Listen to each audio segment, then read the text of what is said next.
Hoy nos acompaña Luis Villavicencio, él es escritor, es filósofo y es músico y poeta. Luis, ¿cómo estás? Bienvenido.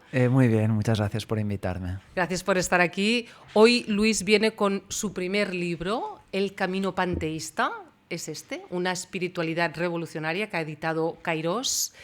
Felicidades, me ha encantado, Luis, me lo he pasado bien, me he informado, me he inspirado. Lo tiene todo, muchas gracias. El camino panteísta, vamos a empezar por el principio. ¿Qué es eso del panteísmo? Es el principio, ¿no?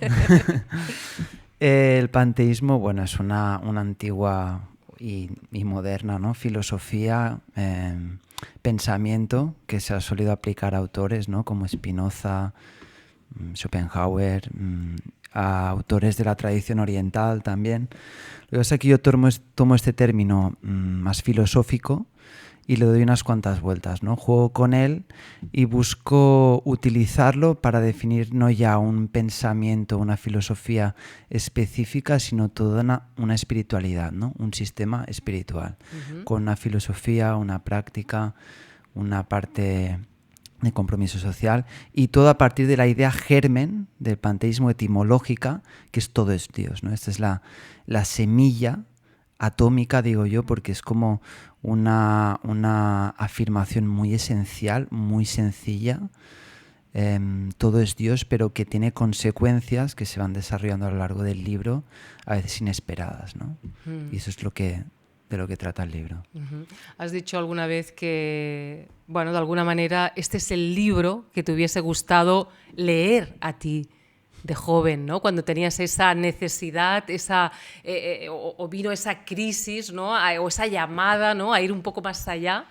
Este es el libro que te hubiese gustado encontrar. Claro, porque mi itinerario, ¿no? Desde los 18 años en el que empecé un poco a darme cuenta de que el mundo está tan vacío, ¿no? Y a buscar a Dios, ¿no? Y bueno, si hubiera quizá nacido en el seno del hinduismo, en la India, o vete a saber, ¿no? Quizás sí ahí hay un camino más trazado para este tipo de perfiles, de vocaciones más místicas, pero en Occidente estamos muy solos, ¿no? Las personas que tenemos esta sed de trascendencia, de buscar a Dios, tenemos las religiones tradicionales o después todo un caldo de muchísimas propuestas espirituales que no terminan de ser sistemáticas y de crear, de tener un rigor que permita al buscador seguir ese camino, ¿no? Entonces, con este libro lo que me he esforzado es en que sea un todo, ¿no? Unificado, ¿no? En el que la práctica sea clara, pero que esté en armonía y siga un desarrollo lógico desde la filosofía de la primera parte, y que también tenga un compromiso social, ¿no? Que eso también es muy importante. Y todo esto con una vocación de que sea una espiritualidad comunitaria, ¿no? O sea, me parece muy importante que la espiritualidad sea un hecho compartido, porque al final es en el seno de una comunidad, ¿no? En la que uno puede fortalecer y en el que la espiritualidad realmente fructifica, ¿no? En donde uno encuentra ese apoyo. Somos seres que necesitan esa comunidad. Sí, sí. Y es algo que no veo y yo no me encontré, Claro. ¿no? En mi camino, ¿no? Claro, claro. Luego, si quieres, vamos a esos 18 años que de golpe viene un sentido de la vida diferente, ¿verdad? Y podemos ver cómo... Porque cada crisis es diferente y se manifiesta de formas diferentes, ¿verdad? En las personas. Pero el panteísmo, ¿cuál es la propuesta? Es decir, ¿dónde quiere que miremos? ¿Dónde quiere que pongamos la atención? ¿Dónde hay que poner la mirada? La mirada hay que ponerla en Dios.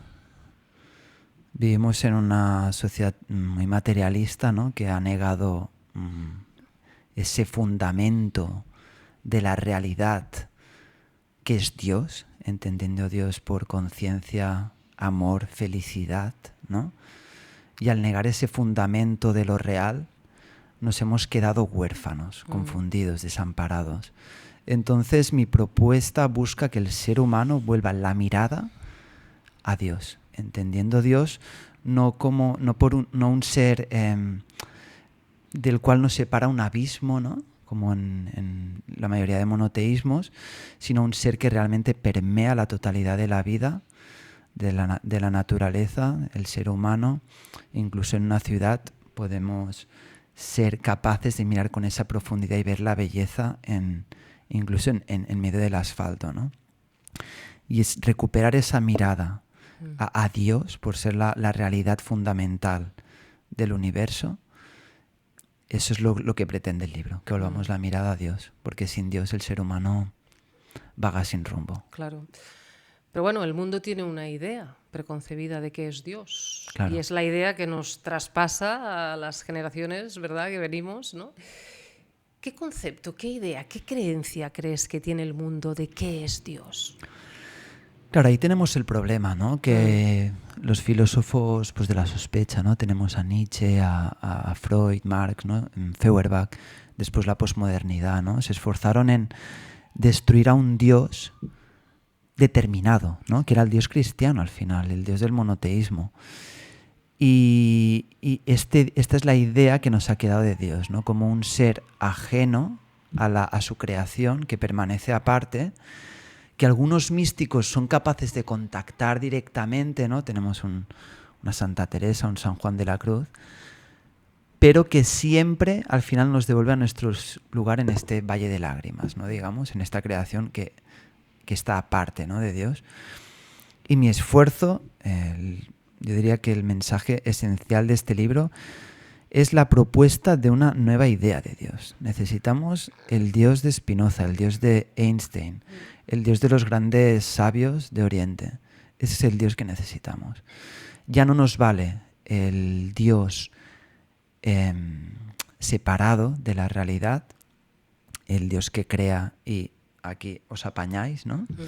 Y si os portáis bien, bueno, podréis estar cerquita de mí cuando os muráis en el cielo, y si no, pues... ¿no? Y mi propuesta es volver a esta idea de Dios, un Dios que está en todas las cosas, porque el ateísmo, el materialismo tampoco sirve, ¿no? Entonces, esta evolución, ¿no? De un Dios trascendente, ahora estamos sin Dios, y esta necesidad de una nueva propuesta, de una nueva idea de Dios. Claro, es interesante esto que has dicho, Luis, porque parece que sea un Dios que se acerca a algunos privilegiados, ¿verdad? A unos pocos privilegiados, y hasta ahora se ha entendido así, ¿no? Cuando es algo al que todos y cada uno de nosotros estamos tan cerca, tan cerca, ¿verdad? Claro. Que a veces no lo vemos, ¿no? Pero no es una cuestión, o sea, quiero decir, es patrimonio de todos, ¿no? Claro. Bueno, esta es la idea que nos ha llegado, ¿no? Entonces el ser humano moderno, ¿no? De la modernidad se rebeló, ¿no? Dijo, ¿por qué yo voy a ser menos que Dios, ¿no? Y en esta tesis estamos, ¿no? En esta buscar sustituir a Dios, erigirnos como dueños de la creación. Estamos en el no, en la rebeldía hacia Dios, ¿no? Sí. Porque, bueno, pues por el orgullo humano de decir, yo por qué Dios tiene que estar tan separado, tan lejos. Entonces, está bien, es algo importante, ¿no? Rebelarse contra esta idea de esta separación en la que, al final, ¿por qué tenemos que ser tan poco, ¿no? Tan menos que lo sagrado? Porque tenemos que vivir en exilio, ¿no? Pero si nos erigimos en únicos dueños de la creación, al final nos perdemos a nosotros mismos, porque sigue siendo necesario un fundamento sagrado de la realidad, que nos recuerde que el universo tiene un origen y un fin. Tiene un origen en el amor, en la felicidad, en la conciencia, y el fin del universo también es este. Entonces, recuperar esta dimensión de lo sagrado es completamente necesario. ¿Hasta qué punto, Luis, existe la libertad personal?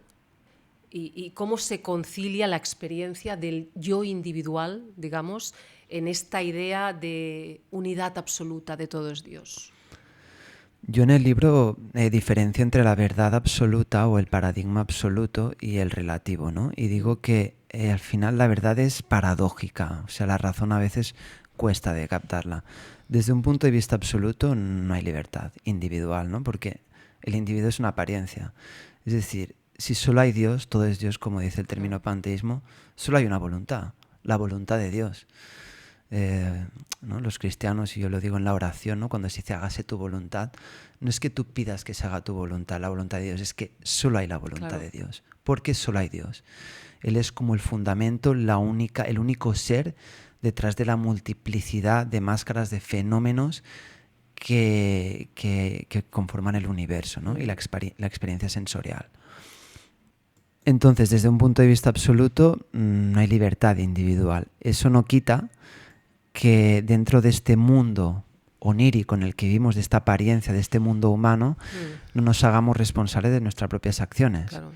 Porque eso es necesario, porque al final nuestras acciones tienen consecuencias, ¿no? Y Dios actúa a través de nosotros. Entonces, hay un dicho que tienen los musulmanes, ¿no? Que dicen, confía en Alá, pero ata tu camello.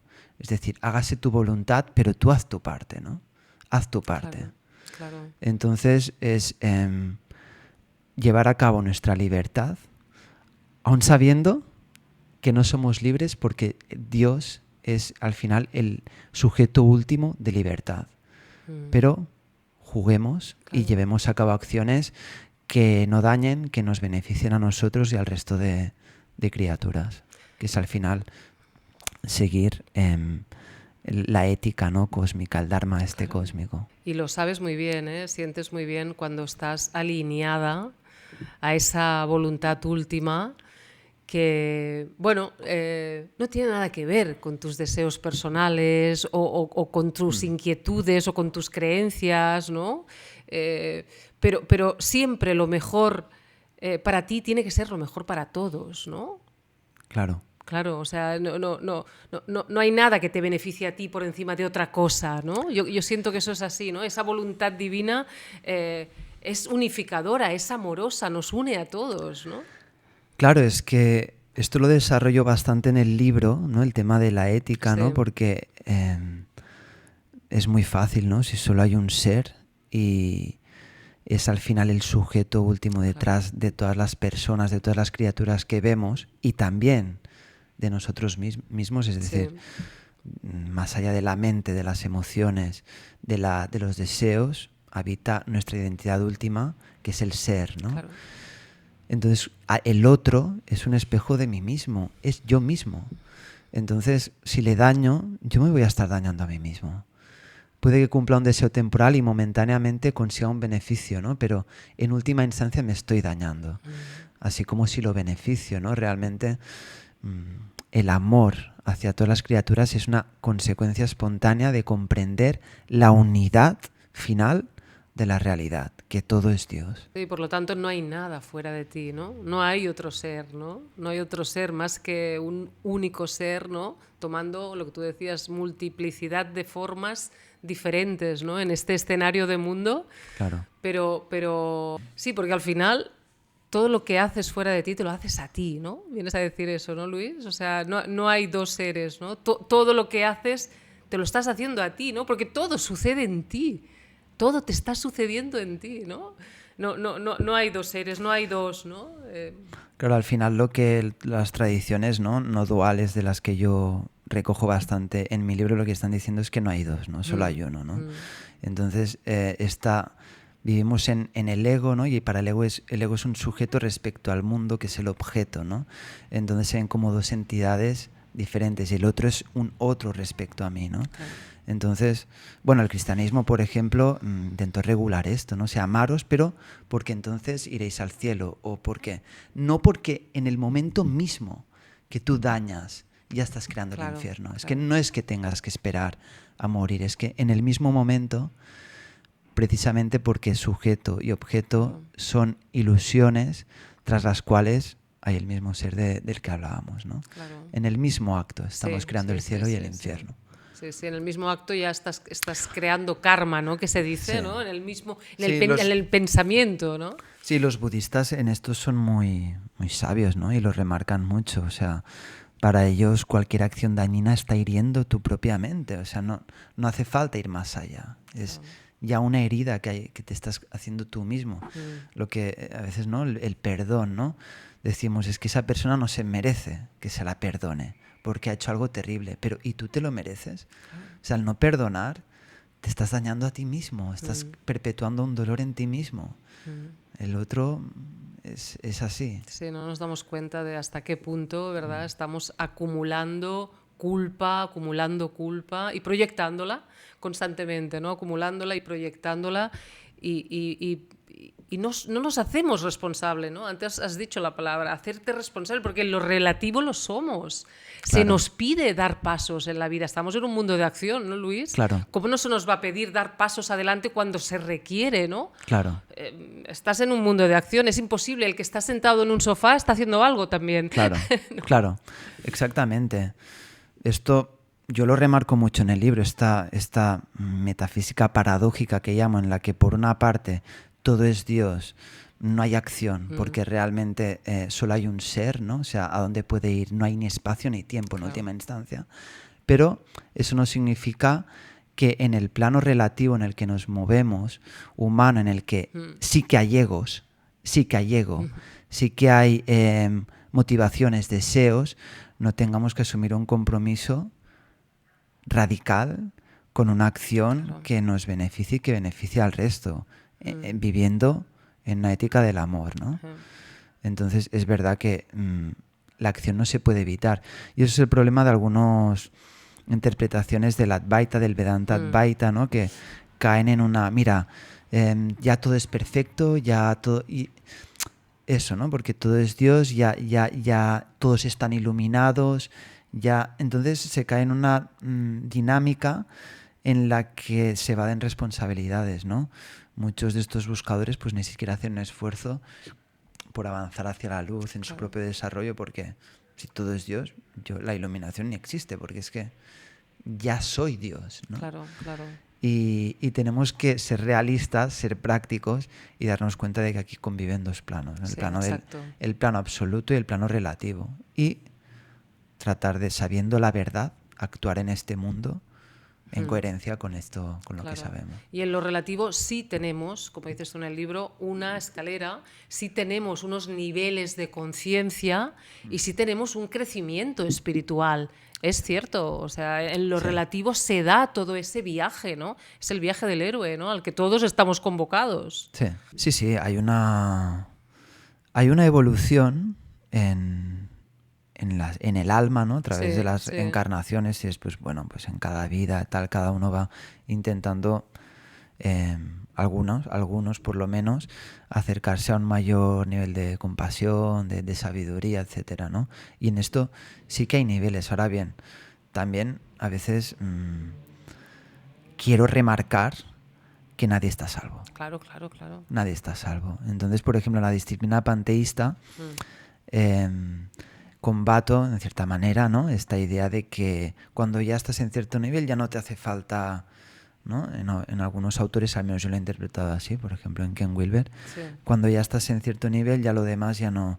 Y yo creo que no, que el ser humano es demasiado complejo, tiene demasiadas aristas, y el mundo en el que vive es tan tentador, esta malla cósmica, este engaño en el que vivimos nos coge de tantos lados constantemente, que hacen falta todas las prácticas siempre. O sea, no podemos decir, no, yo es que ya estoy los peldaños de arriba de la escalera, o es que incluso maestros, ¿no? Como Dayananda, un gran maestro vedantín, lo decía siempre, el precio de la iluminación es la vigilancia. Claro. Solamente 24 horas, siempre lo decimos. Solamente 24 horas, es que no hay más que eso, o 27, dile como quieras, pero vamos a ver, yo es que, de verdad, a veces lo digo y parece un poquito radical, pero es que una cosa es hacer puntualmente yoga, orar puntualmente o hacer esa introspección interior de forma puntual porque te encuentras mejor, porque estás más a gusto, pero otra cosa, y lo podemos decir claramente, para mí es un trabajo real, auténtico, de mirada interior, de auténtica sinceridad contigo misma. Eso ya es otra cosa, eso es un compromiso, porque se nos pide, yo siento que se nos pide un compromiso, que es un compromiso que haces, es el más grandioso de los compromisos, porque lo haces absolutamente entregado a ello, ¿no? Claro. No tiene nada que ver con el sacrificio, pero que son caminos distintos, que no voy a la espiritualidad a distraerme, ¿verdad? A ver, es que todas las tradiciones del planeta han reconocido esta vocación mística que se dan a algunos individuos y les han puesto todas las facilidades para que las pudieran seguir. En el cristianismo incluso, ¿no? Hay el monacato y tú puedes entrar ahí y retirarte y dedicarte solo a la vía mística, a la contemplación, etcétera. Y en otros ámbitos, ¿no? Como el hinduismo, pues está ya mucho más reconocido, ni siquiera hace falta estar en una orden, tú te conviertes en un sannyasina, en un renunciante, y la gente te abre las puertas de su casa, ¿no? Te dan dinero, Aquí lo tenemos más complicado. O sea, si no comulgas con el cristianismo ortodoxo, catolicismo, no te vas a hacer monje, ¿no? Entonces, ¿qué haces? Entonces, lo que tú dices es un compromiso total en medio de un mundo que te dice lo contrario, ¿no? Placeres, tentaciones por aquí, por allá, busca, vive la vida, ten experiencias, no sé qué, constantemente te está tratando de sacar fuera de esta búsqueda tan comprometida, como dices, que requiere la búsqueda de Dios. Claro. Sí, no, te da promesas, ¿no? Siempre son promesas. El ego se basa en eso constantemente, ¿no? Son promesas a corto o medio plazo, ¿no? Pero que nunca, nunca te van a dar, eso ya lo hemos aprendido, ¿no? Nunca te van a dar aquello que parecía que te querían dar o que tú creías, ¿no? Que vas a obtener allí, ¿no? Claro. Quiero decir, es un engaño que hay un momento que se revela como falso, ¿no? Sí. O sea, se ve lo falso como falso. Sí. Sí, ves la dinámica de... También, ¿no? Los budistas, de nuevo, tienen una psicología súper sutil y... Bueno, el tema del deseo, ¿no? Es decir, un deseo, busca perseguir a su objeto y una vez alcanza ese objeto, nace un nuevo deseo y esta es la rueda al final de la reencarnación, ¿no? Perseguir un deseo tras otro y el último de los deseos y el deseo más sutil del ego es el deseo de Dios. Porque ya después de eso ya no hay deseo porque uno se da cuenta de que su realidad última ya es Dios, es decir, está buscando lo que ya es, ¿no? Pero hace falta pasar por eso.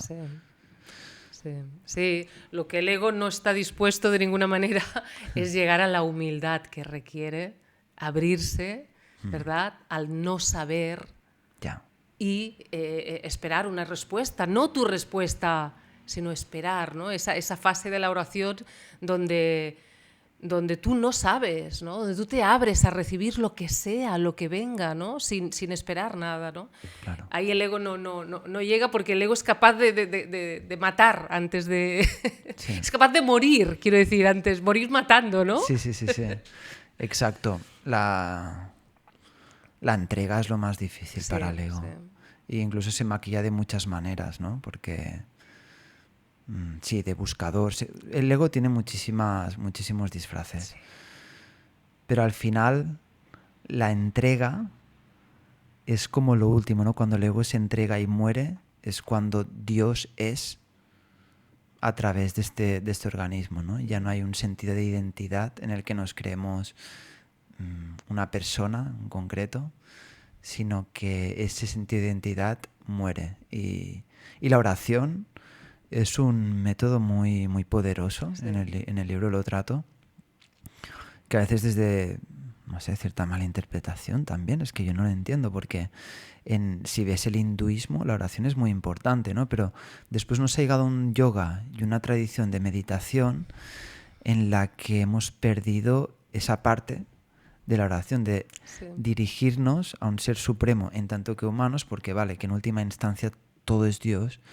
Pero lo que hablábamos antes, ¿no? De mientras estamos en esta condición de personas identificados con este organismo, pues porque somos ignorantes, mira, hacemos lo que podemos, necesitamos de vez en cuando dirigirnos a ese ser supremo y lo que tú dices, entregarnos, ¿no?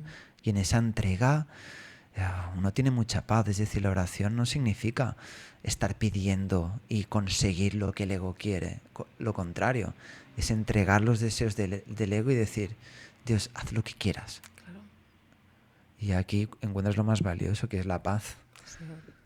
Sí, abrirte a eso y qué es lo que realmente cuesta, ¿verdad? Porque tenemos la dinámica de darnos nosotros mismos la respuesta y abrirte a no esperar algo concreto, eso es lo que le cuesta, ¿no? Este sistema de pensamiento, ábrete a no esperar nada concreto, ¿no? Puedes hacerlo, se puede hacer. Hay preguntas que se van a responder en otro momento del día, déjalas abiertas, ¿no? Lo que pasa que aquí está el tema de la ignorancia, ¿vale? Estaba leyendo antes, ojeando un libro de Ramana Maharshi, él dice, mientras creas que el mundo es real, te va a estar llamando constantemente. ¿Y qué pasa? Que si crees que el mundo es real, el mundo te va a preocupar, porque si hay mundo, hay cuerpo, y el cuerpo tiene 50.000 necesidades que necesitan ser cubiertas, ¿no? Entonces tú puedes ponerte a meditar, a tratar de no tener pensamientos, pero si hay ignorancia, si no trabajas en el tema de la ignorancia y crees que hay un mundo ahí con un cuerpo, con 1000 historias, el pensamiento vuelve por la necesidad de control. Pero es que, claro, si mi supervivencia depende, si yo soy este organismo, mi supervivencia, mi vida, depende de que este organismo esté bien, hay 50.000 cosas que tengo que controlar, ¿no? Cuando ya te das cuenta o intentas entender que el mundo no tiene una realidad última, que tú eres mucho mayor de lo que crees ser, al final es cuando se puede dar más la entrega y la mente deja de ser también tan invasiva, la meditación se vuelve más fácil.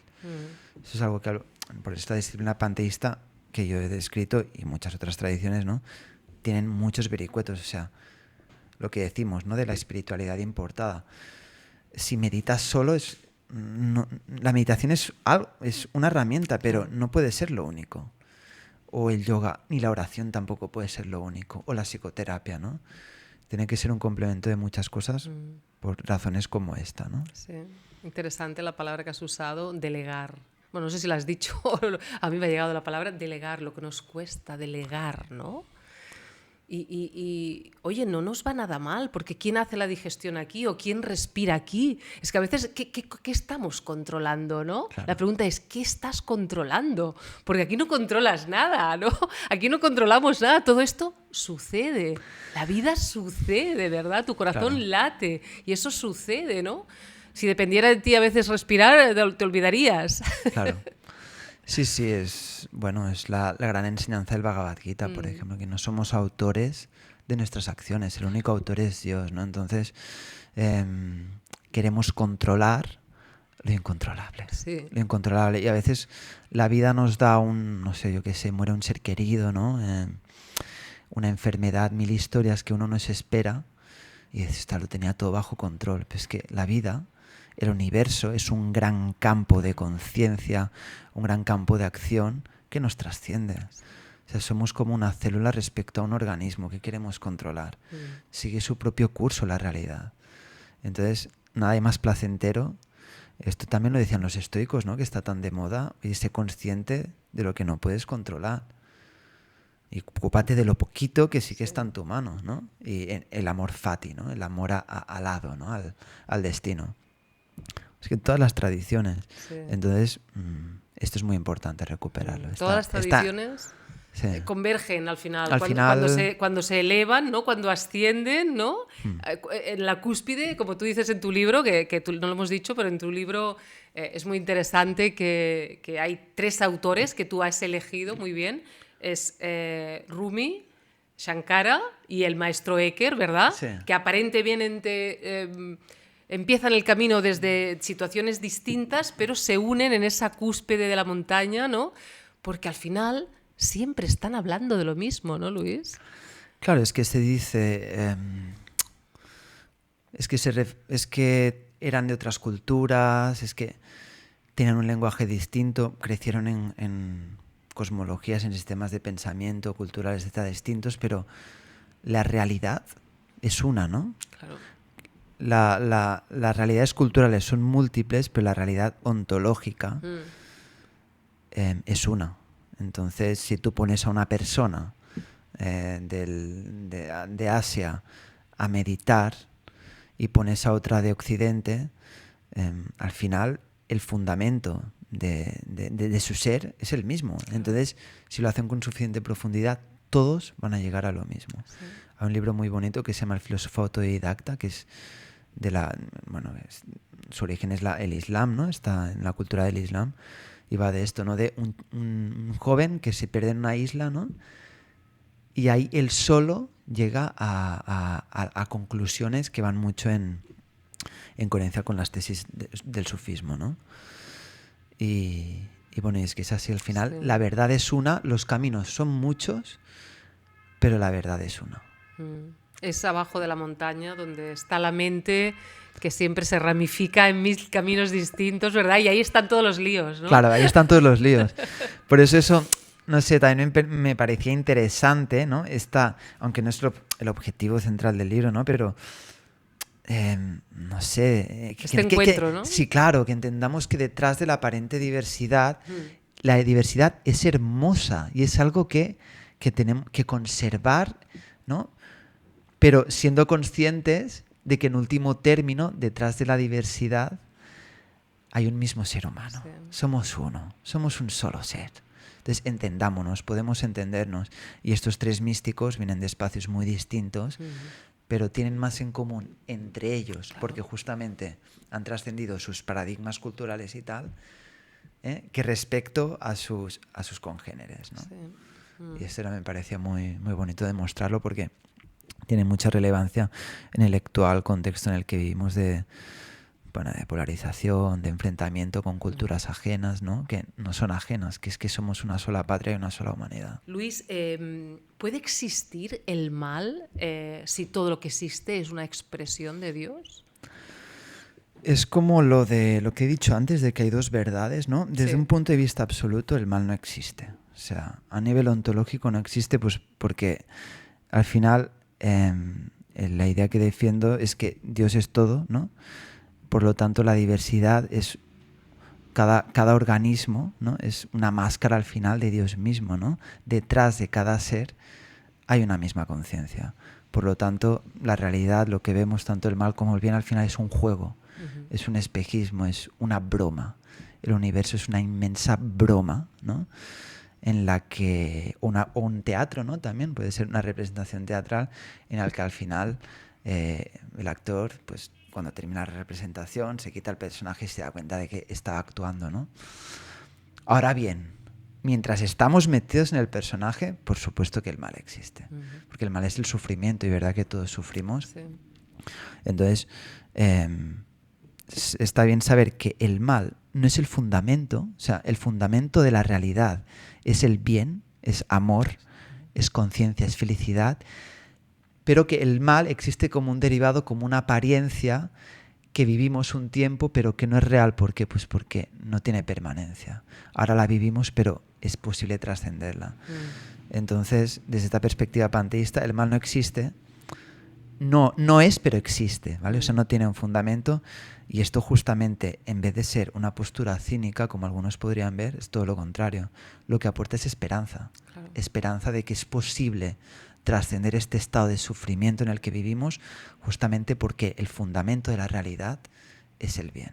Exacto, hay que trascender ese sufrimiento, que es una cosa que no hacemos. Es una cosa que no nos apetece hacer. Realmente, al final llegas a esa conclusión. Es que es una sociedad donde se nos ofrece todo tipo de anestesias para evitar sentir lo que estás sintiendo. Claro. Sentir lo que estás sintiendo, ¿no? Es que o sea, no es complicado, ¿no? Pero, y hasta que no lo hagamos, no vamos a saber qué hay detrás de eso. Claro.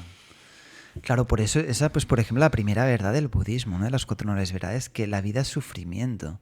O sea, esto no es una postura pesimista, sino que es el primer paso para darnos cuenta, no la vida en un sentido global, o sea, en un sentido Dios, ¿no? De la realidad absoluta, sino la vida humana. Buda decía que la vida humana es sufrimiento. Y lo que tú dices, si nos anestesiamos, no lo queremos ver, no podremos trascenderlo. Entonces, claro, el primer paso es entrar en esa noche oscura, ver el sufrimiento cara a cara, estar sin distracciones. Por eso los ermitaños iban a las cuevas, ¿no? Ahí nada te va a distraer.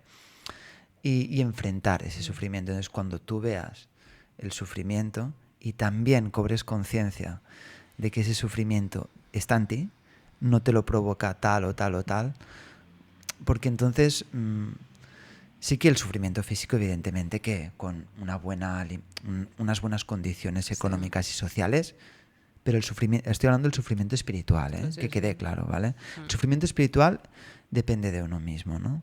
Entonces no lo vamos a poder colmar con bienes materiales, justamente porque es espiritual, ¿no? Entonces cuando uno se da cuenta de este vacío interno que tiene, que no hay nada que lo llene, ahí empieza su búsqueda. Pero lo que tú dices, hay que ser valiente, hay que enfrentarlo. Y vivimos en una sociedad que se conjura justamente para que no veamos este sufrimiento, ¿no? Nos propone utopías, ¿no?, tecnológicas y de mil historias en las que parece que el sufrimiento se superará.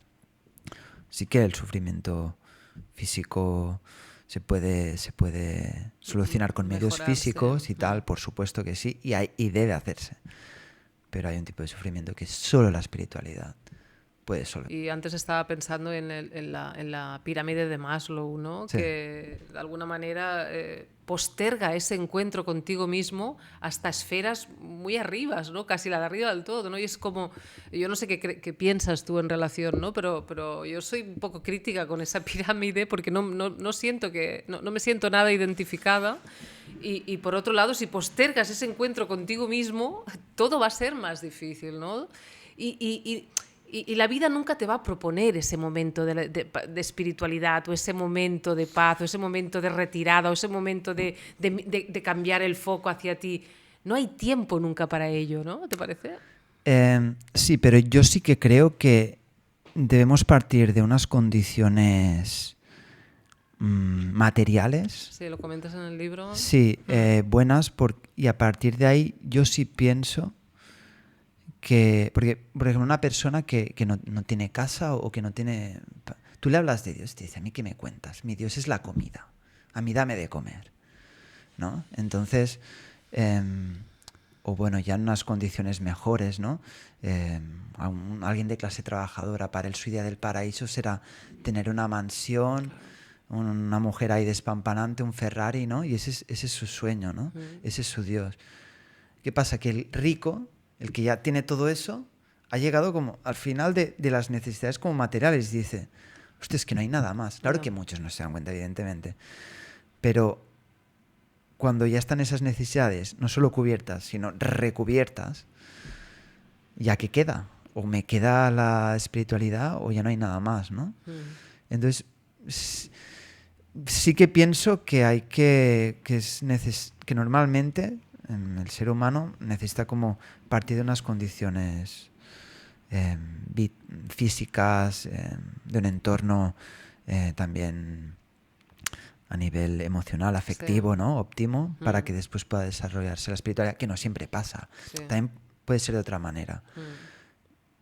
Y que no debería, es verdad que la espiritualidad siempre hace falta, independientemente, ¿no?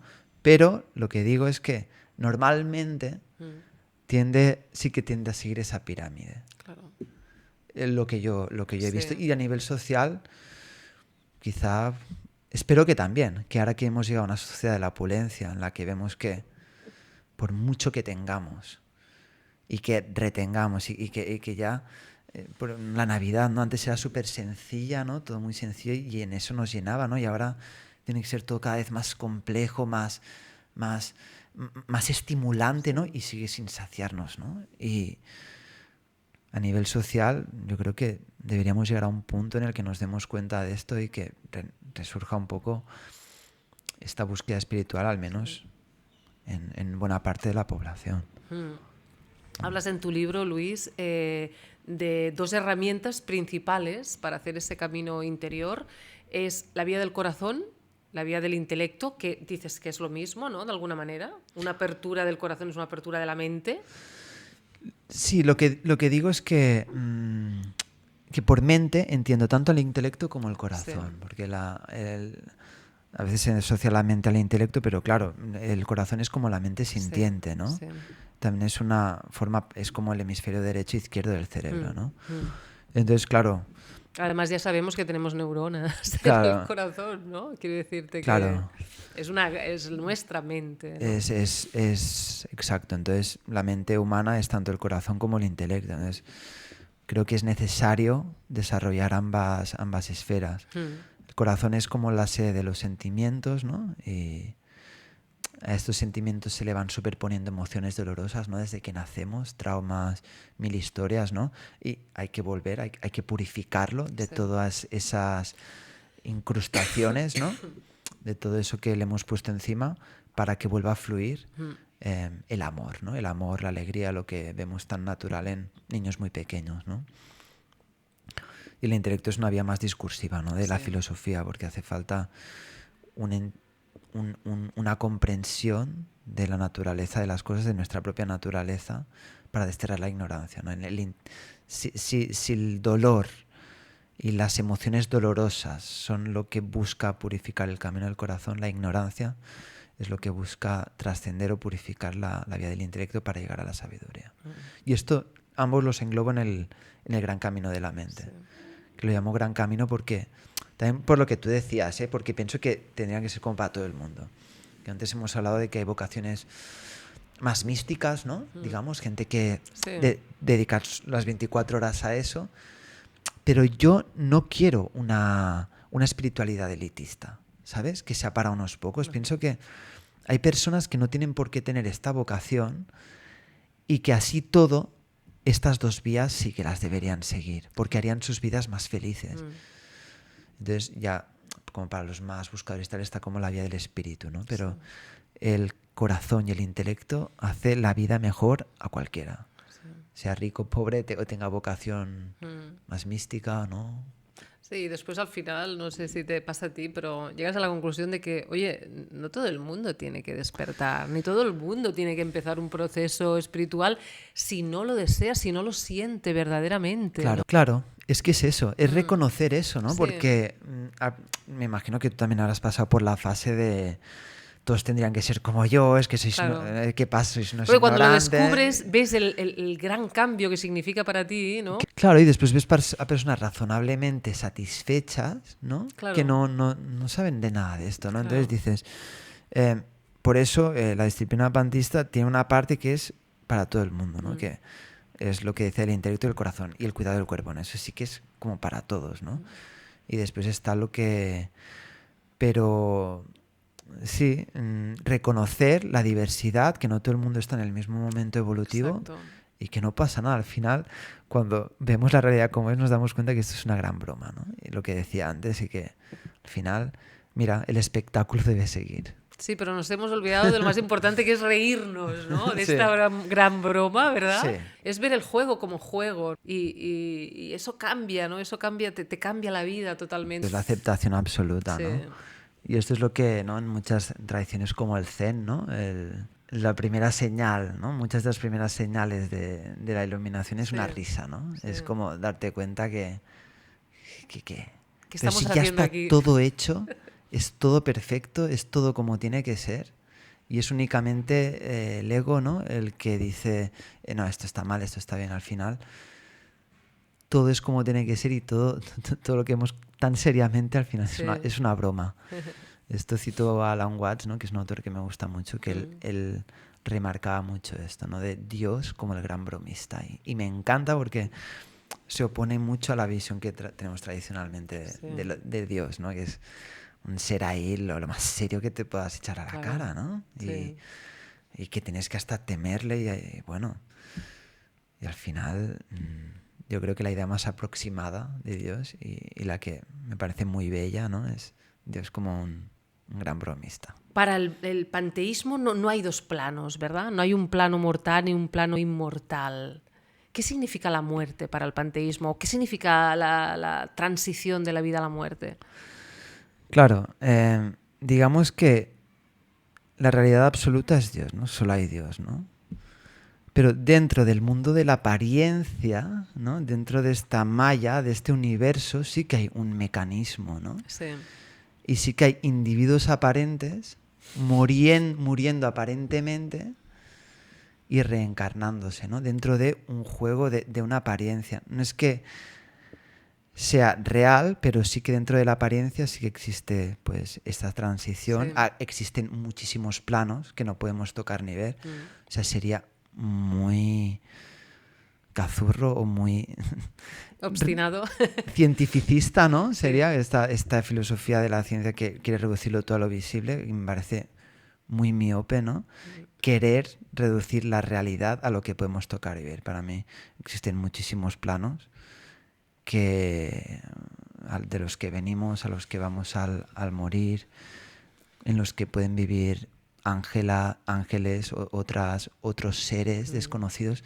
¿Qué sabemos? ¿Por qué somos tan arrogantes, ¿no? ¿Y por qué como que menospreciamos, ¿no?, a quien defiende la riqueza infinita de este universo? Entonces, todo es Dios, solo hay una realidad, pero el universo, ¿no?, la apariencia, este juego que aparece en la mente de Dios, ¿no?, es inmensamente rico. Entonces, dentro de él podemos estar horas hablando de los planos a los que vamos, los planos de luz, los planos de oscuridad, y por supuesto que sí que creo en eso, ¿no? Y entonces, el alma. Yo creo que el alma no es inmortal, pero sí que tiene eones, ¿no? O sea, que a lo mejor se forman las almas cuando nace el universo y hasta que no vuelve a colapsar el universo, quizá mueren, ¿no? O sea, tienen un ciclo de vida larguísimo y podríamos hablar de inmortales, pero bueno, creo que lo único inmortal es el ser, es Dios. El subtítulo del libro es Una espiritualidad revolucionaria. A mí me gustaría poner el foco en esta palabra revolucionaria. ¿La dices como, vamos a decir, como algo necesario, algo que ya es incipiente o es deseable? Es una semilla Sí. que tiene el potencial de ser un árbol muy grande, ¿no? Es una semilla, o sea, es potencialmente revolucionaria, porque al final algo que está escrito en un papel no es revolucionario de por sí, son los seres humanos los que pueden convertir algo en revolucionario con su práctica, con su acción, con su compromiso, etcétera, ¿no? Entonces, sí, es un deseo, es una formulación de una intención, ¿no? De formular una espiritualidad que se convierta en un algo transformador, tanto para nuestra vida personal como para la comunidad, ¿no? Para la sociedad en la que vivimos, ¿no? Que tenga estas dos vertientes de revolucionar el paradigma materialista tan opresor en el que vivimos, ¿no? Y podamos vivir con más plenitud. Y ahí podemos siquiera visualizar cómo sería un mundo nuevo, ¿verdad? Sin ese sistema de pensamiento o trascendiendo ese sistema de pensamiento egoico para abrirnos a, como decías al principio, una espiritualidad compartida, una espiritualidad donde se dé la mano, ¿no?, a cualquiera, esté subiéndose al carro o no, ¿no? Quiero decir, esa es la belleza, ¿no?, de ver todos esos caminos y de ver cómo la gente da sus pasitos hacia el despertar, que es una cosa muy bella de verlo. Esto has tocado, es que una de las motivaciones principales para escribir el libro, porque claro, uno se mueve en círculos como, ¿no?, espirituales, no sé qué, que todo el mundo se cree, ¿no? Pero claro, dices, es que esta espiritualidad tiene que servir a todo el mundo, porque es que si no, esta es otra acepción, ¿no? De revolucionaria tiene muchas acepciones, pero una de ellas es que tiene que ser útil a la totalidad de la sociedad, de los seres humanos, de la comunidad, a nivel de la política, de la ciencia, de cosas que también trato al final del libro. Tiene que ser transformadora, porque si se queda en una élite, sí, nos creeremos muy, muy sabios, pero la finalidad de la espiritualidad es la compasión, es que emerja de uno mismo y sirva para todos los seres, ¿no? Para el beneficio de la totalidad de la vida. Claro, espiritualidad como servicio, ¿no? Como servicio al otro realmente, ¿no? Yo creo que, te lo he dicho antes y lo siento así, ¿no? Es un libro que muy probablemente, como has dicho antes, has hecho para ti, tenías la necesidad, ¿no?, inminente de hacerlo para ti, pero que ahora ya se extiende, ¿no?, a cualquiera que tenga una inquietud o a cualquiera que desee entrar un poquito más a fondo, ¿no? Por lo tanto, ahí estamos al servicio, ¿no? Cuando lo nuestro es lo de todos, ¿no? Claro. Sí, o sea, yo en ese momento, cuando lo escribí, no lo hice para mí. O sea, lo hice para el yo de 18, ¿no? En ese momento lo hacía poniéndome en la piel de tantas personas a través, precisamente por yo haber podido tener esa experiencia, ¿no? Y lo que tú dices, el servicio, ¿no? O sea, si una espiritualidad no es amor en acción, no es espiritualidad. Y el término revolucionario también recoge esto, ¿no? Porque hay gente que me dice, pero es que parecen como dos palabras contradictorias, ¿no? Yo digo, ¿qué va? O sea, son ¿cómo se diría en lengua, no? Que están diciendo lo mismo, ¿no? Sí, sí. Jesús era un revolucionario. Claro. Es que, claro, nos ha quedado una idea de la espiritualidad asociada con las religiones institucionalizadas que han perdido ese compromiso social, ese contacto con las necesidades reales de la gente, que se han quedado una serie de estructuras jerárquicas, ¿no? En los libros antiguos que ya no dicen mucho, ¿no? A quien los lee. Y la espiritualidad no es eso, no es para nada eso. Hay un momento en el libro que hablas de la espiritualidad como estructura. ¿Consideras que sin esa estructura que se debe crear, pues seguimos estando perdidos, ¿no? Y a mí me ha gustado mucho, a ver, creo que es esta parte. Dices, ese rigor es el que ha permitido que las ideas de tantas religiones, incluidas el budismo y las múltiples religiones que conforman el hinduismo, sobrevivieran durante miles de años, pues sabían que la espiritualidad requería ese rigor y que la religión es justamente la unión entre ambas cosas, ¿no? Defiendes esa estructura necesaria, ¿verdad? Es importantísimo. En el libro también hago la comparación de la escalera y la barandilla, ¿no? La espiritualidad es la escalera y la barandilla es como esa estructura que nos permite andar con seguridad, ¿no? hacia Dios, ¿no? Es decir, la espiritualidad es la esencia, ¿no? Es la base, es la inspiración, ¿no? Es lo divino. Pero después necesitamos lo humano. Necesitamos una estructura que en medio de este mundo de engaño luche y tenga la capacidad activa de preservar esa espiritualidad, de transmitirla, de conservarla y de vivirla en comunidad, ¿no? Porque también sin una estructura, sin un rigor, que en el libro es como una exposición de mínimos, ¿no? Unos mínimos rigurosos de esta espiritualidad para que pueda ser compartida, porque si tú no tienes ciertas cosas claras, cierta estructura, después tú pensarás una cosa, yo otra, que obviamente debe haber libertad de opinión, debe haber pensamiento, pero sobre unos acuerdos de mínimos. Esta estructura es muy importante porque es la que define unos mínimos y define la posibilidad de que sea compartida y de que se preserve en el tiempo, pueda ser transmitida, etcétera, ¿no? Es muy importante, es lo que tú dices de todas las religiones, pues esto lo han tenido clarísimo. Sí. Es la nueva espiritualidad, la espiritualidad postmoderna que ha dicho, venga, un poco de aquí, un poco de allá, pero al final esto no es fructífero. Necesitamos un rigor, necesitamos un esquema, porque somos humanos también. Y seguramente es algo muy, muy, muy simple, ¿verdad? Tiene que ser algo muy simple, muy sencillo, que tú no veas que te sientes atacado por ello, claro. ¿Verdad? Tiene que ser algo muy sutil, es que no es fácil en ese sentido, ¿no? Porque no es fácil. Cada uno lo vivimos muy dentro de nosotros, claro, ¿no? No es fácil. ¿Cómo dibujamos eso para todos, ¿no? Claro, no es fácil. Por eso aquí he tratado de establecer como unos mínimos, ¿no? Sí. Muy como una base, ¿no? Teórica, práctica y de compromiso social. Para decir, bueno, si esto continúa y tal, yo lo dejo ahí. Nos podemos poner de acuerdo en esto y a partir de esto crear comunidad en la que podamos crecer espiritualmente, en la que podamos encontrar no un lugar aislado del que evadirnos de la sociedad, sino justamente un puente, claro. Un oasis al que ir para después volver al mundo en el que vivimos, ¿no? Sí. Entonces, estos mínimos, esta estructura mínima es necesaria para que la espiritualidad pueda ser un hecho comunitaria y que pueda prosperar y ayudar al buscador. Sí. Pero fíjate que justamente lo que estamos haciendo ahora, ¿no? Es como increíble que esté sucediendo, ¿no? Que en una casa estemos hablando de esto, que esto luego se pueda poner en un lugar donde alguien lo pueda ver, que tanta gente lo pueda ver, ¿no? Lo fácil que es ahora mismo, ¿no? Ya es una estructura, ¿eh? La estructura ha aparecido por sí sola, la tecnología también, todo lo que comporta, ¿no? Claro. Es increíble realmente.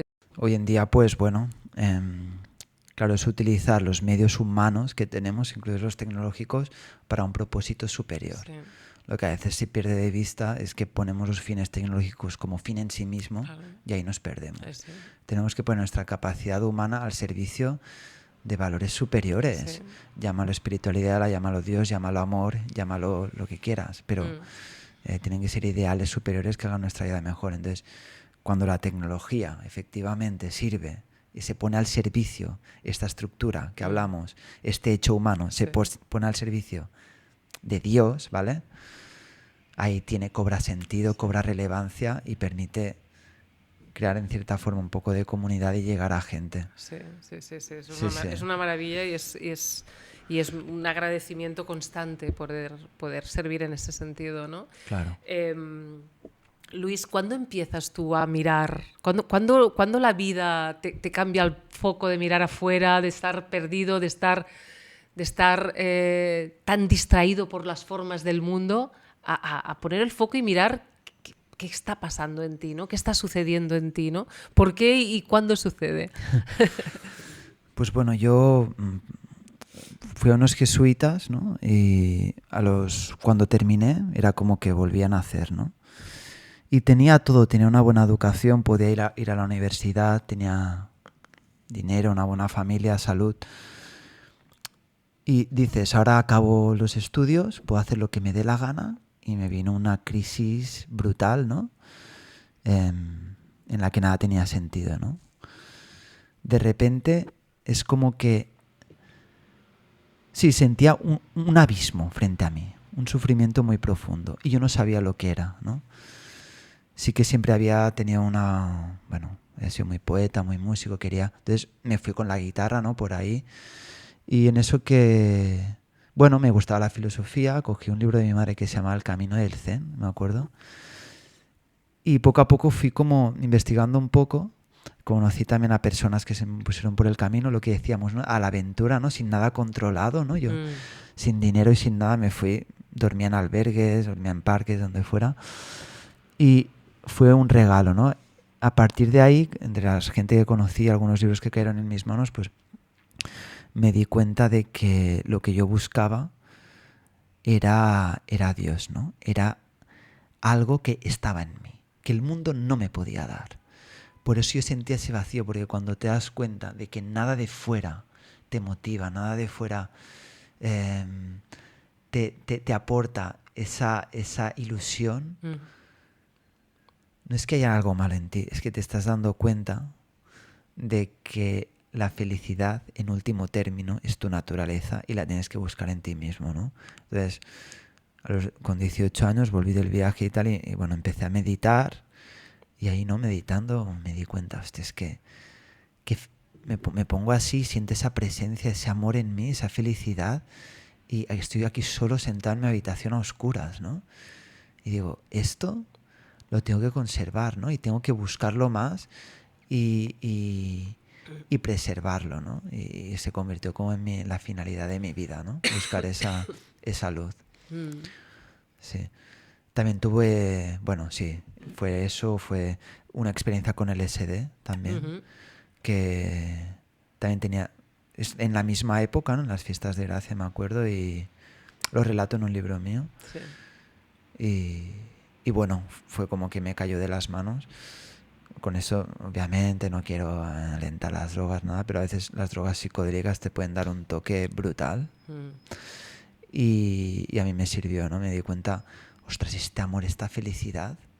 El problema es seguirla buscando fuera, ¿no? Claro. Yo ya nunca más probé nada de eso, ¿no? Pero porque vi que ese amor, esa felicidad que experimentaba estaba en mí, estaba en mi propio cerebro, solo que esa sustancia me la había despertado, ¿no? Se convirtió en la finalidad de mi vida. Me fui de ermitaño, estuve viajando, mil historias. Sí. No, esa llamada te llegó pronto, ¿no? 18 años. Sí, me llegó pronto. Pero claro, la vida da muchos tumbos, sí. Entonces ha habido épocas de... Yo lo que quería era retirarme, o sea, no dedicarme solo a esto. Estuve un tiempo así, después conocí a mi mujer y es como que mi mujer es súper espiritual, por eso, ¿no? Me casé con ella y tal. Bueno, nos fuimos a vivir juntos. Pero de alguna forma sí que me metí más en el mundo, ¿no? En lo que todos conocemos, Claro, ¿no? sí. En realidad, después pensándolo, los hindúes tienen las etapas de la vida, ¿no? La etapa de la juventud, ¿no? Después la etapa de casado, y después de casado, que ya has criado los hijos, tienes que volver al brahmacharya, ¿no? O sea, bueno, hay varias etapas, ¿no? Hay una etapa de transición, pero ya has cumplido, digamos, con el mundo, ¿no? Y después es como volver a esa renunciación, a esa búsqueda de Dios. Y después digo, hostia, es que he seguido un poco como esos pasos, ¿no? Sí. A veces uno quiere, pero a veces la vida te va llevando Y está bien, ¿no? y está bien, está bien. Sí, Sí. Nisargadatta siempre decía, a veces cuando le proponían algo, no, vuélvete a tu país, cásate con esa chica que te está esperando, haz tu vida, ¿sabes? O sea, mézclate en el mundo también, ¿no? Mézclate y a ver dónde... Hace falta siempre que no nos perdamos, ¿no? Claro. Y para mí, pues, por ejemplo, no sé, si tienes 60 años o 70 y sigues buscando, yo qué sé, sexo compulsivo como si eras adolescente, entonces ahí hay un problema, ¿no? El tema es pasar por el mundo, pero nunca perder ese hilo invisible, ¿no? Y que te permita volver otra vez, ¿no? Yo estoy ahora como en esta etapa de otra vez volver a esa búsqueda prístina, ¿no? A esa práctica disciplinada, a ese yoga, porque queda al hilo, pero es que lo que decíamos, ¿no? A veces el mundo, ¿no? Te pilla por tantos lados y la supervivencia del cuerpo manda, ¿no? Y tienes que sobrevivir y a veces perdemos ese... No culparnos, no juzgarnos, son etapas de la vida y a cada uno le lleva por su itinerario, pero al final la vocación última de cada uno termina por aflorar, ¿no? Sí. Y cada pérdida de ese trayecto siempre es un refuerzo, ¿no? Sí. Siempre es un refuerzo, siempre es ir escalando, ¿no? a la conquista de lo que ya eres, ¿no? A la conquista de lo que ya está en ti, ¿no? Pero claro, vivimos en esta densidad que, como dices, Luis, es que es muy potente. Es muy denso. Es muy absorbente. Es muy denso. Es que es muy denso, es muy, muy denso. Es la versión más densa, ¿no? Quiero decirte. Es que es el poder de Maya, ¿no? O sea, es que es muy denso y es un poder muy grande. O sea, no por algo. En todas las tradiciones hay la renunciación, ¿no? Es que realmente es una fuerza, un magnetismo del mundo que nos atrapa, ¿no? A través de los deseos, de las emociones, del pensamiento, nos arrastra, ¿no? Entonces, tiene que ser una práctica, lo que tú decías, que 24 horas, y tiene que ser muy disciplinada, porque si no el mundo no se nos lleva. Y vivir a caballo entre los dos mundos, el mundo cotidiano, es algo que a veces decimos, es que lo tienes... Escucho a muchos maestros diciendo, no, en tu vida diaria, vale, está bien, pero es complicado. O sea, está bien también tener periodos o tiempos como de apartarse. Yo creo que también es importante. Sí, sí. Bueno, cada camino realmente es distinto, ¿no? Sí, y pero... solo puedes vivir tú. Sí, solo puede vivir claro. cada uno, ¿no? Y pocas... Bueno, yo siento que sí, que no, que hay cosas que tenemos en común todos, por supuesto, ¿no? Pero que a veces... quiero decir, no, tu maestro interior, ¿no? O sea, realmente siempre tienes que ir a parar ahí, ¿no? Ahí está la última respuesta, ¿no? Ahí está la última respuesta. Por eso yo siempre digo a veces, es que no puedes ayudar a nadie. Ni con la mayor buena voluntad que tú tengas y tú pongas, que lo podemos tener, puede ser que no se dé en ese momento, ¿no? Exacto. Sí.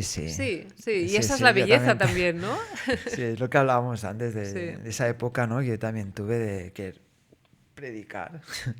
Claro. Me acuerdo que hacía textos y hacía, bueno, la máxima difusión, ¿no? Y como si yo tuviera la verdad absoluta. Y lo que tú dices, al final cada uno está en su momento y tiene su propia... su maestro interior, que es al final el que... si resueno con él o no. Si resuenas, a lo mejor, por ejemplo, esta charla que estamos teniendo, a alguien le resuena y la integra, ¿no? Porque si se lo dices desde fuera, vale, puede ser muy interesante, pero al final tú tienes que hacer tu propio proceso reflexivo. Es como el libro, esto no es leértelo, tienes que hacer tu trabajo, ¿no? Integrarlo. Claro. Entonces tienes que hacer ese proceso y tiene que resonar con tu verdad interna, con tu maestro interior, ¿no? Un libro solo apunta. Un libro es solo Claro, un dedo que apunta a una dirección en la que tú tienes que mirar. Exacto, ¿no? porque si no, pues no vas a comer. ¿No? Exacto. ¿Para qué? Porque cada uno, lo que decíamos del gran show, ¿no? De la gran... Cada uno está en su momento y si no es su momento, pues no pasa nada. Claro. En ese momento, Luis, en esos 18 años, ¿tú pudiste verbalizar lo que te estaba pasando? Claro, es el proceso, ¿no? Con el tiempo. Sí que me di cuenta de que... Es que hay mucha soledad ahí a veces. Cuando pasé esta depresión profunda, ¿no? Que puede tener muchas causas, estar, digamos, una depresión existencial o yo qué sé, no sé, una noche oscura, ¿no? Que también muchas tradiciones hablan de ella. Entonces, claro, vas viendo siempre el siguiente paso, pues subes el escalón y puedes ver el de abajo, ¿no? Pero el de arriba como que cuesta más de ver. Hasta que no sales del problema no puedes verlo. Cada escalón que iba haciendo decía, hostia, vale, era por esto, claro. ¿sabes?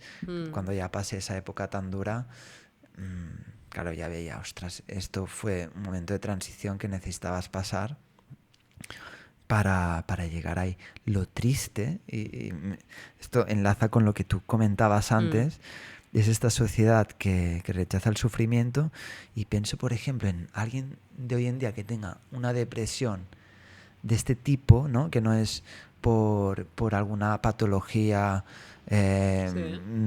química, ¿no? O que no tiene otras causas, sino que es por un vacío existencial, ¿no? Si van al psiquiatra y les dan una pastilla o se vuelven adictas al móvil o a cualquier cosa, se estarán perdiendo la oportunidad que yo sitúo, pues en ese momento, claro, yo no iba, tenía 18, nadie decía, estás mal, ves al psiquiatra. Claro. No estaba en ese contexto en el que podían haberme realmente quitado ese tesoro que se escondía en el fango, ¿no? Claro. Porque al final el loto, ¿no? Muchos dicen, nace en el fango, ¿no? Sí. Hay que meterse en el fango de cabeza. Es que no hay otra, ¿eh? No hay fórmulas, pero eso lo tenemos claro, ¿verdad? Que hay que pasar por ahí, hay que cruzar el puente. Sí. Hay un puente, todos hemos pasado por ese puente, hay que cruzarlo y a veces más de una vez, ¿no? Así que hay que ir más allá de lo que crees que puedes ir porque la mente no sabe la verdad. Claro. y hemos estado muchos años preguntándole a la mente, ¿verdad?, por dónde era la cosa y no lo sabe. Claro, y lo que tú decías, yo acudía como mucho a Dios, ¿no? Le decía, Padre, dame conocimiento, dame una dirección, hazme saber a dónde tengo que ir, qué tengo que hacer. En ese cuando no tienes un gurú externo, ¿no? Porque, pues bueno, ya te digo, el otro día leía la vida de Swami Sivananda, ¿no? Un gran maestro, y digo, ostras, es que él pues se fue y encontró su maestro, ¿no? Porque es que ahí lo tienes todo, es una sociedad enfocada a Dios, ¿no? Y la nuestra es como vive de espadas, entonces yo no lo tenía, ¿no? Y siempre tenía que, un tiempo bueno, pasé por muchas, ¿no? Pero en ese momento tienes estás muy solo y es muy duro y te queda encomendarte a Dios. Exacto. A Dios, que te traiga lo que tenga que ser. Y sí que esa es una de las motivaciones de poder crear algo, una espiritualidad, algo comunitario, que esos chavales o gente de la edad que tenga, ¿no? Que sea un camino menos solitario. Es que tenemos que hacer que esta sociedad se enfoque más a Dios. Se enfoque más a Dios y tenga en cuenta este tipo de personas y de buscadores, porque además después vuelven y pueden aportar muchísimo a todas las esferas. Es lo que trato en el último capítulo. Es decir, esto no es que uno se va a iluminar y hasta, es que después esa visión tiene unas consecuencias brutales. Si percibimos todo como la divinidad, vamos a respetar a la naturaleza. Claro, exacto, la naturaleza. La vamos a reverenciar, vamos a tener una ética más humana, una ciencia más humana también, una política que está al servicio de las personas, no con esferas ahí que nos sobrepasan y que nos mandan, ¿no? Todo se va a ver reflejado en todo. O sea, la espiritualidad es un hecho comunitario que beneficia a todas las personas. Sí, y la naturaleza, bueno, yo siempre siento que vamos a ella como un recurso, ¿no? Y es realmente un templo donde encontrarte, donde poder mirar al otro verdaderamente, donde sentirte en casa, ¿no? Y donde reconectar, ¿no? regalos que tenemos para, es que para vernos. hemos vivido miles de años, ¿no? Claro.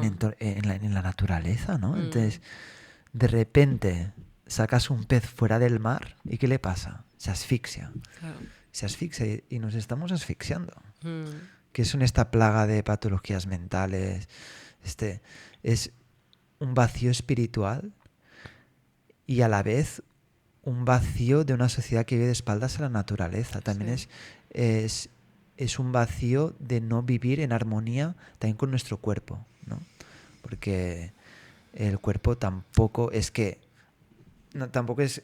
vale, no tenemos espiritualidad, pero es que, hostia, lo otro está perfecto, ¿no? Claro. Es que en nuestro cuerpo sí que tenemos más medicina, más recursos y tal, pero...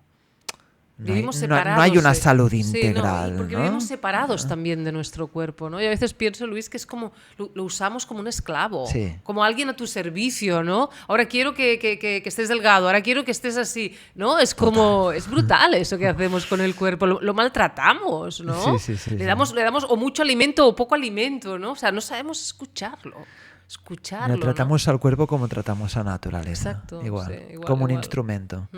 Pues bueno, la historia esa, ¿no? De que nos dijeron que el cuerpo era el reino de Satán, ¿no? Era bueno, era la existencia, forma parte de una existencia material, ¿no? Que al final es menos que la espiritual, ¿no? Siempre lo espiritual es superior. Sí. Al final el panteísmo justamente lo que hace es volver a reconectar todas las esferas de la realidad. O sea, no es que Dios... Por ejemplo, los neoplatónicos, ¿no? Decían que Dios era el uno, ¿no? Y se iba expandiendo hasta la materia en el que alcanzaba a Dios. No es que Dios está absolutamente presente en todo. No es que alcance, es que es la realidad, ¿no? Entonces, la materia es sagrada, es divina también. Exacto. Eso no significa perderse en la materia, en los deseos, etcétera. Pero la materia es sagrada porque es Dios mismo. Entonces, los animales son Dios. La naturaleza, los árboles, nuestro cuerpo, una invitación a tratar todo con este respeto, de ver la sacralidad en todas las cosas. Exacto. Y volver a ti, ¿no? Verlo y volver a claro, ti. y ¿no? si vemos así nuestro cuerpo, pues volvemos a la salud, ¿no? Claro. A vivir, comer mejor, hacer ejercicio, no permitir vivir en entornos muy contaminados, ¿no? Hacer lo posible para transformarlos. Implica un cambio de paradigma en muchos niveles. Muchísimos. Luis, estamos acabando. ¿Qué es Dios para ti? Dios es todo, pero ¿qué es para ti? Dios es conciencia, es amor y es felicidad. Para mí son 3 términos humanos con los que podemos definir a Dios, pero obviamente no la agotan porque Dios es infinito, es lo único que hay.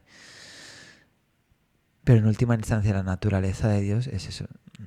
En las Upanishads se define de forma muy parecida, ¿no? Satchitananda. Sí. Pero no se puede encerrar en el lenguaje justamente porque está más allá de las palabras, ¿no? Pero sí que se puede experimentar. Entonces ahí es cuando las palabras cobran relevancia. Yo si te digo conciencia, amor y felicidad, puedes creerme o no, y los filósofos, ¿no? He estudiado filosofía y puedes hacer 1000 argumentos, 1000 debates de sí, no, tal. Pero al final la última palabra es tu propia experiencia. Y cuando tú experimentas en ti mismo esa felicidad, esa conciencia, ese amor, esa plenitud que está en ti, entonces es que comprendes que estas palabras son verdad. No se puede transmitir, pero se puede vivir. Se puede vivir. Y es la experiencia que nos está convocando a todos, ¿no? Claro, por eso siempre, ¿no? Ha sido los maestros, ¿no? Yo te explico esto, pero es que no hace falta que te lo creas. Si no quieres, experiméntalo, ve y lo pruebas, ¿no? Sí. Y ahí ya lo verás. Sí. No sé. Sí. Muchas gracias, Luis. Gracias por haber venido aquí. Gracias por presentarnos este libro. Me ha encantado. El camino panteísta, una espiritualidad revolucionaria, de Kairos. Gracias por ello. Muchas gracias, Luis. Muchísimas gracias a ti, María, por invitarme. Gracias.